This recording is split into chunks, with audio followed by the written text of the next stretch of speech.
ஸ்பிரிச்சுவலாக இன்னைக்கு எல்லாருமே யாதவா கல்லூரியில் வேலை பார்க்கக்கூடிய நண்பர்களாக இருக்குது. சித்தர்களை தேடிய ஒரு பயணம் அவங்களுக்கு. இந்த பயணம் எதற்காக, எது வேண்டி அந்த பயணம் எங்களுக்கு தெரியல, வந்துட்டே இருக்கோம். இல்லை, ஏதாவது ஒன்று இருக்கணும்ல.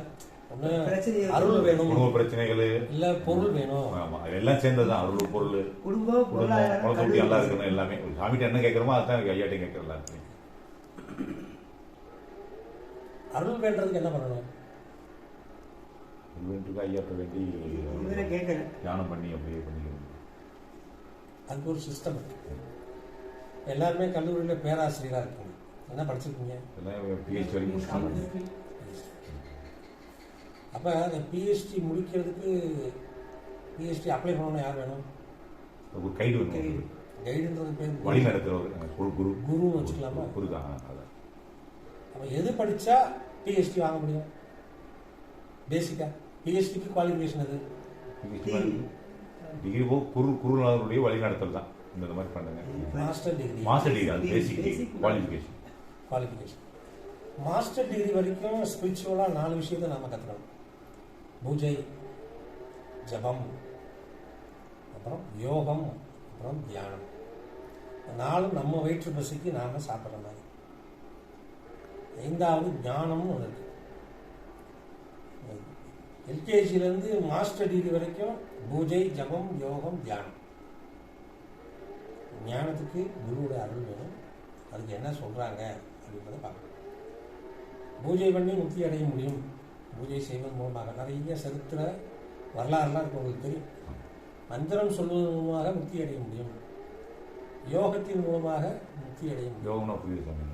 உடம்பை நல்லா வச்சுக்கிறது வாசி யோகம், கிரியா யோகம், ராஜயோகம், இதெல்லாம் வாசி சம்மந்தப்பட்டது யோகம். உடம்பை நல்லா வச்சுக்கிறதுக்கு பேர் யோகம். உடம்பு நல்லா இருந்தால் தான் தியானம் செய்ய முடியும். மனசு ஒருநிலைப்பட்டால் தான் தியானம் செய்ய முடியும். தியானத்தில் தான் நமக்கு சந்தேகங்கள் அதிகம். அப்போ இந்த பூஜை, ஜபம், யோகம், தியானம் இந்த 4 செஞ்சுக்கிட்டே இருப்போம். 4வதுல தியானத்தில் நமக்கு அந்த கர்ம வினை ஸ்டார்ட் ஆகும். நாம் பண்ணக்கூடிய பாவங்களை இந்த ஜென்மாவில் நாம் உயிரோடு இருக்கும்போதே அனுபவிச்சிடும். அது நிறையா நீங்களே உங்களுடைய வாழ்க்கையில் நிறைய பேரை பார்த்து வச்சுக்கோங்க. நம்மளுடைய முன்னோர்கள் செய்த பாவ புண்ணியமும் நமக்கு அந்த கணக்கில் வரும்.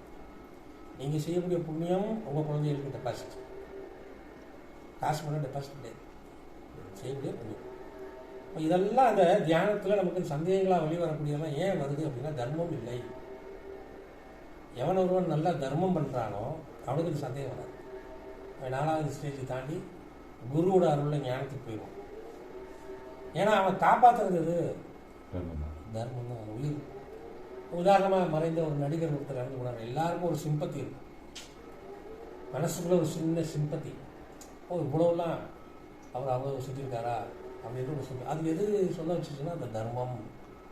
அவர் செய்த அன்னதானம், வஸ்திர தானம், பூமி தானம், இந்த 3ஐயும் தான் அந்த மறைந்த நடிகருடைய பேச்சை பேச வச்சிச்சு. நம்முடைய இதிகாசங்களில் மகாபாரதத்தில் கர்ணனோட உயிரை எடுக்க முடியல. கிருஷ்ண பரமாத்மா போய் கெஞ்சுறார், நீ அதர்மம் பக்கம் இருக்க, உன் தேகத்தை எனக்கு கொடு, தர்மத்தை நான் ஜெயிக்க வைக்கணும், என்னுடைய படையை உனக்கு கொடுத்துருக்கேன். துரியோதனன் கேட்டது என்ன? உன் கிருஷ்ணா அவன் படையை கொடுங்க. அர்ஜுனன் கேட்டது என்ன? நீ மட்டும் இருந்தா போதும், என்னுடைய படையை கொடுத்துருக்கேன், அதர்மம் செய்யணும். நீ செஞ்சு விட்டு கிடந்தாலும் அதர்மம் பக்கம் போய் நிற்கிற, எனக்கு என் தர்மம் காப்பாற்றப்படணும், உயிரை கொடுன்னு கேட்டு வாங்கிட்டார். தேகத்தை இழுத்து பிடிச்சி வச்சு நம்மளே காப்பாற்றக்கூடிய அளவுக்கு அந்த தர்மத்துக்கு வேல்யூ இருக்கு. நோய் இல்லாமல் இருக்கணும் எல்லாரும். ரமண மகர்ஷி இருந்தார், ரமணகிரி இருந்தார், ராமகிருஷ்ண பரமஹம்சர் இருந்தார்.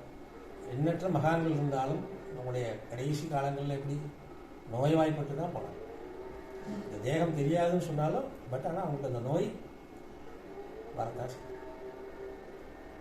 சன்னியாசிகளாக இருந்தாலும் சரி, ஞானிகளாக இருந்தாலும் சரி, சித்தர்களாக இருந்தாலும் சரி, அவங்களுக்கு நோய் என்பது இந்த தேகம்னு ஒன்று பிறவி எடுத்துச்சுன்னா வந்துடும்.